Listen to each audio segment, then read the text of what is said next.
қатты қуанышты болып отырмыз. Бүгін Алланың нәсіп болып біздің ортамызға келіп отқандарыңызға. Мына Асқар Қуанышбаев деген жігіт, Арман Қуанышбаев, кешіріңіз, бәрімізге танымал.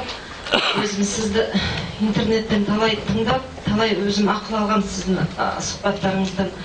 Осындай қазақ ортасында Алла тағала бізге осындай берген жігітке шүкір. Жігіттің сұлтаны қандай сондай сауатты түрде енді зиялы кісінің қатарында жүрген екені көрініп тұр. Діни бүкіл білімдерді бізге ғалым түрде беріп тұр. Жаңа апай киім туралы ренжімесеңіз өз ойымды айтып шықсам, себебі мен де киімнің маманымын. Сондықтан қай себептен намаз оқитын қыздар ондай ұзын көйлек киеді, қай себептен басына орамал киеді. Өйткені мынандай түсінік бар діни неде внутренний хиджаб деп айтады ғой, ол намаз оқитын әйел баласы өзі ашылып жүрмейді. Мәселе сода. Өйткені оның уже ойы сондай болады. Ал бұл кісінің айтып отырған мәселесі түсіндіріп отқан. Мына жаңа біздің студентіміздің айтып отқанда мен түсініп отырмын. Қазіргі сән бағыты леггинсы қыздар киеді. Турайды адамның дене бітімімен бірдей киімі. Бұл жерде қыз бала құпия болып тұрмайды. Оның тіпті шешіндірудің қажеті жоқ. Тіпті киініп тұрған баланың да шешіндіру қажеті жоқ. Бәрі белгілі болып тұрады. Оны көретін адам көреді, жаңа айтқандай, ол психологический, энергетический әсер бар қыз баласына. Сондықтан негізінде әйел баланы сақтау үшін жасалған нәрсе. Мен өз ойымша, ислам деген дін адамға сондай адамды қорғау үшін жасалған. Өйткені әр бұның несін алсақ жазылған нәрсесін, адамға қалай техника безопасности деп мен өзім енді мүмкін дұрыс емес шығар ол айтуға, мен өзім солай түсінемін. Осы тұрғыда мен өзім көп ойланып, мысалы мына қазақтың ұлттық киімін біз зерттедік.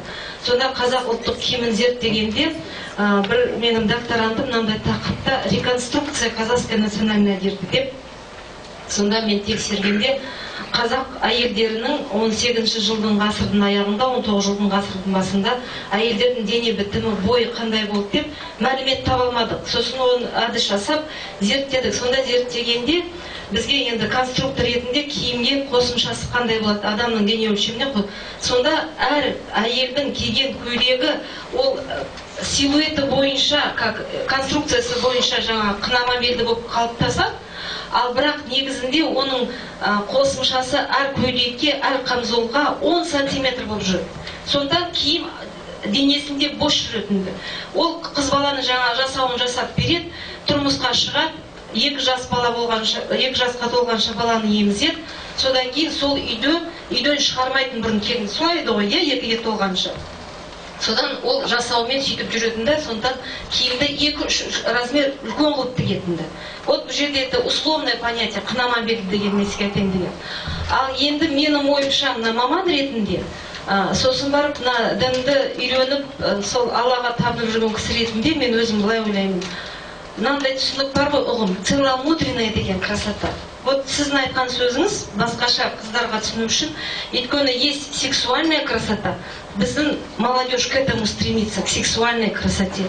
Чтобы ана жақтан келе жатқанда әр қызды жігіт танысын светофорда. Ой, міне керемет бір ғажап қыз келе жатыр деп. Бұл ғылыми тұрғыда бала өзінен өзі жаңағы біз айтамыз ғой, мейірімді келін аптасын деп, мен мысалы ана ретінде өзім сондай Алладан талап етемін. Мен үйіме мейірімді иманды келін келсін дегенде, жаңа сіз айтқандай әдемі көйлек киіп, сөзі дұрыс, сәлемі дұрыс болсын, бала болсын деп. Ол тәрбие құрал, былай айтқанда киім адамға тәрбие